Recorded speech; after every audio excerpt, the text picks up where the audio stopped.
आज के इस विशेष वीडियो में हम एक ही विस्तृत मैप की सहायता से समझेंगे भारत की अंतर्राष्ट्रीय सीमाओं का संपूर्ण स्वरूप, चीन, पाकिस्तान, नेपाल और भूटान के साथ जुड़े सीमा विवादों का ऐतिहासिक व भौगोलिक विश्लेषण तथा 1962 के भारत चीन युद्ध से लेकर डोकलाम गतिरोध तक की पूरी पृष्ठभूमि। ये वीडियो छात्रों, प्रतियोगी परीक्षाओं की तैयारी कर रहे अभ्यर्थियों और सामान्य ज्ञान में रुचि रखने वाले दर्शकों के लिए बेहद उपयोगी होने वाला है। इसलिए वीडियो को अंत तक ध्यान से अवश्य देखें ताकि कोई भी महत्वपूर्ण जानकारी आपसे छूट न जाए। इस मैप को ध्यान से देखिए दोस्तों, ये सिर्फ भारत का नक्शा नहीं है बल्कि हमारी भौगोलिक, ऐतिहासिक और सामरिक कहानी को दिखाता है। आज हम इसी मैप पर कदम दर कदम एक एक हिस्से को समझते हुए पूरी कहानी जानेंगे। रैडक्लिफ रेखा, रैडक्लिफ लाइन। रैडक्लिफ रेखा वह सीमा रेखा है जिसने 1947 में भारत और पाकिस्तान को अलग अलग देशों के रूप में विभाजित किया। इस रेखा का निर्माण ब्रिटिश सरकार ने भारत के विभाजन के समय कराया था। इस रेखा का निर्माण ब्रिटिश वकील सिरिल रैडक्लिफ ने किया। उन्हें केवल 5 सप्ताह में ये तय करना था कि कौन से क्षेत्र भारत में और कौन से पाकिस्तान में शामिल होंगे। धर्म के आधार पर जनसंख्या, प्रशासन और भौगोलिक स्थिति को ध्यान में रखकर ये रेखा खींची गई। रैडक्लिफ रेखा के कारण पंजाब और बंगाल जैसे बड़े प्रांत 2 हिस्सों में बंट गए। इस विभाजन से भारी हिंसा हुई, करोड़ों लोगों को पलायन करना पड़ा और लाखों लोगों की जान चली गई।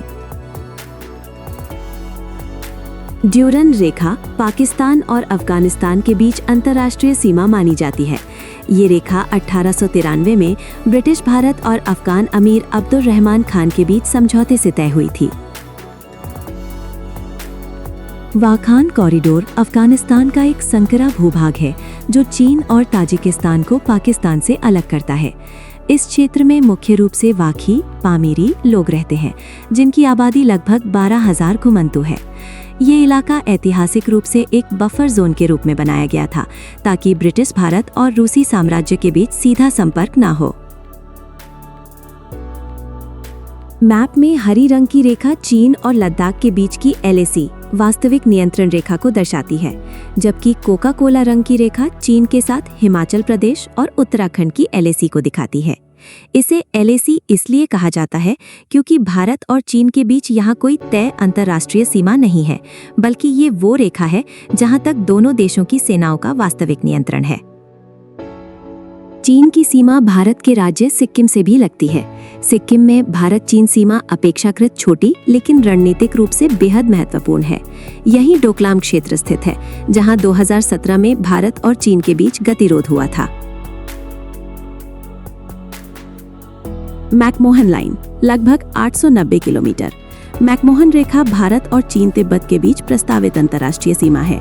इसे 1914 में हेनरी मैकमोहन ने शिमला समझौते के दौरान प्रस्तावित किया था। ये रेखा पूर्वी हिमालयी क्षेत्र अरुणाचल प्रदेश को चीन के नियंत्रण वाले तिब्बत क्षेत्र से अलग करती है। चीन इस रेखा को मान्यता नहीं देता, इसी कारण पूर्वी भारत चीन सीमा पर विवाद बना हुआ है। ये दुनिया की कुछ महत्वपूर्ण सीमा रेखाएं हैं। 49वां समानांतर 49 पैरेलल अमेरिका और कनाडा के बीच, मैजिनो रेखा मैजिनो लाइन फ्रांस और जर्मनी के बीच है। 38वां समानांतर 38 पैरेलल उत्तर कोरिया और दक्षिण कोरिया को अलग करती है। ओडर-नाइसे रेखा ओडर-नाइसे लाइन पूर्वी जर्मनी और पोलैंड के बीच है और हिंडनबर्ग रेखा हिंडनबर्ग लाइन जर्मनी और पोलैंड के बीच प्रथम विश्व युद्ध से जुड़ी है। अंत में मैनरहाइम रेखा मैनरहाइम लाइन रूस और फिनलैंड के बीच की रक्षात्मक रेखा है और सिगफ्रीड रेखा सिगफ्रीड लाइन जर्मनी और फ्रांस के बीच की जर्मन रक्षा रेखा है। अब चलिए जम्मू कश्मीर और POK से जुड़े भारत के सीमा विवादों को समझते हैं। मैप में डॉटेड लाल रंग से बाईं ओर दिखाया गया जम्मू कश्मीर का क्षेत्र भारत का हिस्सा है जिसे POK कहा जाता है। POK यानी पाकिस्तान ऑक्यूपाइड कश्मीर वो इलाका है जिस पर 1947-48 के युद्ध के बाद पाकिस्तान ने अवैध रूप से कब्जा कर लिया था।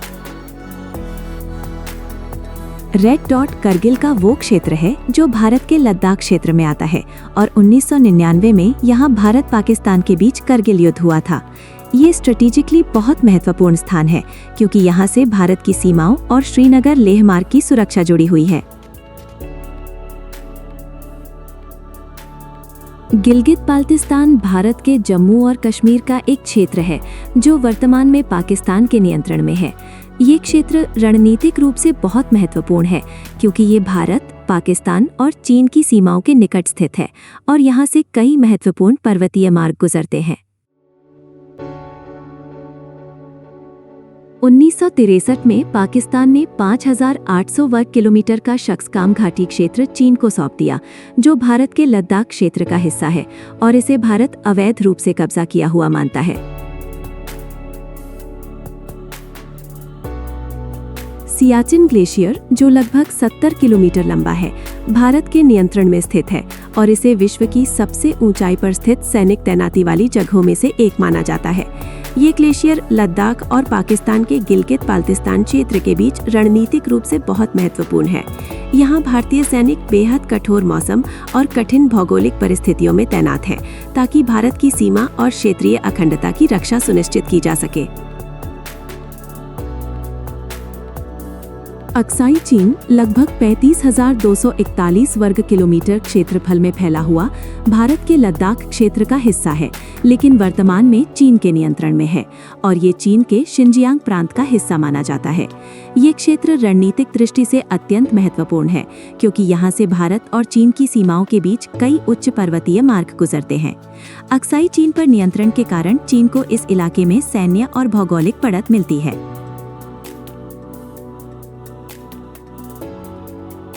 चीन का NH-219 राष्ट्रीय मार्ग अक्साई चिन क्षेत्र से होकर गुजरता है और ये सड़क रणनीतिक दृष्टि से अत्यंत महत्वपूर्ण है। ये मार्ग चीन को लद्दाख और शिनजियांग के बीच तेज और सुरक्षित संपर्क सुविधा प्रदान करता है, जिससे चीन अपने सैनिक और सामरिक संसाधनों को इस विवादित क्षेत्र में आसानी से तैनात कर सकता है। भारत इस मार्ग को अवैध मानता है क्योंकि ये भारतीय क्षेत्र अक्साई चिन से होकर गुजरता है।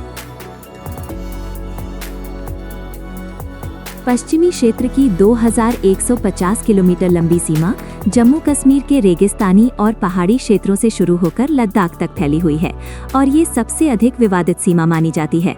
1962 के युद्ध में चीन ने अवैध रूप से अक्साई चिन और लद्दाख के कुछ हिस्सों पर कब्जा किया था। मध्य क्षेत्र की सीमा लगभग 625 किलोमीटर लंबी है और ये अपेक्षाकृत कम विवादित सीमा मानी जाती है। ये सीमा हिमाचल प्रदेश और उत्तराखंड राज्यों से होकर गुजरती है। इस क्षेत्र में सीमावर्ती तनाव कम होने के बावजूद भारत और पड़ोसी देशों के बीच सुरक्षा और निगरानी बनाए रखना महत्वपूर्ण है। पूर्वी क्षेत्र की सीमा लगभग 1,140 किलोमीटर लंबी है और ये भारत के अरुणाचल प्रदेश और सिक्किम क्षेत्रों से होकर गुजरती है। चीन मैकमोहन लाइन को स्वीकार नहीं करता क्योंकि इसे तिब्बती प्रतिनिधि क्यालो थोंडुप द्वारा स्वीकृत किया गया था। 1962 के युद्ध में इस क्षेत्र में चीन बढ़त में रहा। भारत और चीन की कुल सीमा लगभग 4,050 किलोमीटर लंबी है, जिसे 3 प्रमुख क्षेत्रों पश्चिमी, मध्य और पूर्वी में विभाजित किया गया है। 1962 के युद्ध के दौरान चीन ने दीपसांग के अधिकांश क्षेत्र पर कब्जा कर लिया था। युद्ध के बाद भारत केवल इस क्षेत्र के पश्चिमी हिस्से पर ही नियंत्रण रख पाया, जो आज भी भारत चीन सीमा पर एक संवेदनशील क्षेत्र है। गलवान घाटी लद्दाख क्षेत्र में भारत चीन सीमा और अक्साई चिन के निकट है और भारत की दारबुक शौक दौलत बेग ओल्डी सड़क के कारण इसका सामरिक महत्व बहुत अधिक है। जून 2020 में यहीं भारत और चीन की सेनाओं के बीच हिंसक झड़प हुई, जिसमें दोनों पक्षों के सैनिक हताहत हुए। हॉट स्प्रिंग पूर्वी लद्दाख में चांग चेनमो घाटी के पास स्थित एक संवेदनशील सीमा क्षेत्र है। ये इलाका अपने प्राकृतिक गर्म पानी के झरनों के कारण जाना जाता है। भारत और चीन के बीच सीमा विवाद के चलते ये क्षेत्र रणनीतिक रूप से महत्वपूर्ण बना हुआ है। हाल के वर्षों में ये क्षेत्र भारत चीन सैन्य गतिरोध के प्रमुख बिंदुओं में शामिल रहा है। पेंगोंग त्सो झील पूर्वी लद्दाख में स्थित एक लंबी खारे पानी की झील है। ये झील भारत और चीन दोनों देशों में फैली हुई है, जिसमें लगभग 1/3 हिस्सा भारत में और 2/3 हिस्सा चीन में आता है। पेंगोंग त्सो क्षेत्र भारत चीन सीमा विवाद का एक प्रमुख केंद्र रहा है। यहाँ कई बार दोनों सेनाओं के बीच आमना सामना और तनाव की स्थिति बनी है। डेमचोक पूर्वी लद्दाख में स्थित भारत चीन सीमा के पास एक संवेदनशील क्षेत्र है। ये इलाका इंडस सिंधु नदी के किनारे बसा हुआ है और सामरिक दृष्टि से अत्यंत महत्वपूर्ण है। डेमचोक क्षेत्र में वास्तविक नियंत्रण रेखा LAC को लेकर भारत और चीन के बीच मतभेद रहे हैं। ये क्षेत्र भारत चीन सीमा विवाद के प्रमुख बिंदुओं में शामिल है।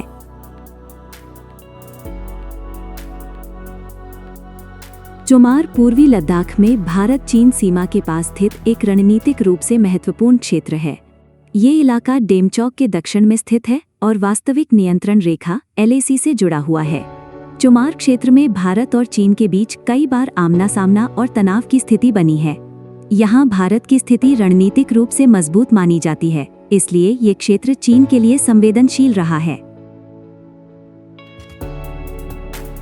कौड़िक और शिपकीला हिमाचल प्रदेश के किन्नौर जिले में स्थित भारत चीन सीमा के महत्वपूर्ण स्थान है। शिपकीला एक प्राचीन और रणनीतिक पर्वतीय दर्रा है जो भारत को तिब्बत क्षेत्र से जोड़ता है। ये क्षेत्र मध्य सेक्टर में आता है, जहां भारत चीन सीमा अपेक्षाकृत कम विवादित मानी जाती है। फिर भी वास्तविक नियंत्रण रेखा यानी LAC को लेकर समय समय पर यहां तनाव की स्थिति बनी रहती है। नेलांग, पुलम सुमदा, सांग, जाधंग और लापथल उत्तराखंड के उत्तरकाशी जिले में स्थित भारत चीन सीमा के संवेदनशील क्षेत्र हैं। ये क्षेत्र मध्य सेक्टर में आते हैं, जहां वास्तविक नियंत्रण रेखा यानी LAC को लेकर भारत और चीन के बीच मतभेद रहे हैं। ये इलाका सामरिक और रणनीतिक दृष्टि से महत्वपूर्ण है क्योंकि ये तिब्बत क्षेत्र के निकट स्थित है। यहाँ सीमा निगरानी और सैन्य गतिविधियां लगातार बनी रहती हैं। बाराहोती उत्तराखंड के चमोली जिले में स्थित भारत चीन सीमा के पास एक संवेदनशील क्षेत्र है। ये क्षेत्र मध्य सेक्टर में आता है और यहाँ वास्तविक नियंत्रण रेखा LAC को लेकर भारत और चीन के बीच मतभेद रहे हैं। पुलन सुमदा भी इसी सेक्टर का एक महत्वपूर्ण इलाका है, जहाँ सीमा को लेकर अक्सर आमना सामना होता रहा है। दोनों क्षेत्र रणनीतिक दृष्टि से महत्वपूर्ण है और यहाँ नियमित गश्त व निगरानी की जाती है। कालापानी क्षेत्र उत्तराखंड में स्थित एक रणनीतिक रूप से महत्वपूर्ण इलाका है। इसका क्षेत्रफल लगभग 400 वर्ग किलोमीटर है। ये इलाका वर्तमान में भारत के नियंत्रण में है। नेपाल इस क्षेत्र पर अपना दावा करता है, जिससे भारत नेपाल के बीच सीमा विवाद बना हुआ है। सुस्ता क्षेत्र भारत नेपाल सीमा पर स्थित एक विवादित इलाका है। इसका क्षेत्रफल लगभग 140 वर्ग किलोमीटर है। ये क्षेत्र वर्तमान में नेपाल के नियंत्रण में है। भारत इस क्षेत्र पर अपना दावा करता है, जिसके कारण भारत नेपाल के बीच सीमा विवाद बना हुआ है। नाथुला दर्रा एक प्राचीन रेशम मार्ग ओल्ड सिल्क रूट का हिस्सा रहा है। ये दर्रा सिक्किम को चीन के तिब्बत स्वायत्त क्षेत्र तिब्बत ऑटोनोमस रीजन से जोड़ता है। नाथुला भारत चीन सीमा पर स्थित एक महत्वपूर्ण और रणनीतिक पर्वतीय दर्रा है। आज भी ये दर्रा व्यापार और सामरिक दृष्टि से अत्यंत महत्वपूर्ण माना जाता है। ट्राई जंक्शन वह क्षेत्र होता है जहां 3 देशों की सीमाएं एक बिंदु पर मिलती हैं। भारत से जुड़े प्रमुख ट्राई जंक्शन में डोकलाम क्षेत्र शामिल है, जहां भारत, भूटान और चीन की सीमाएं मिलती हैं।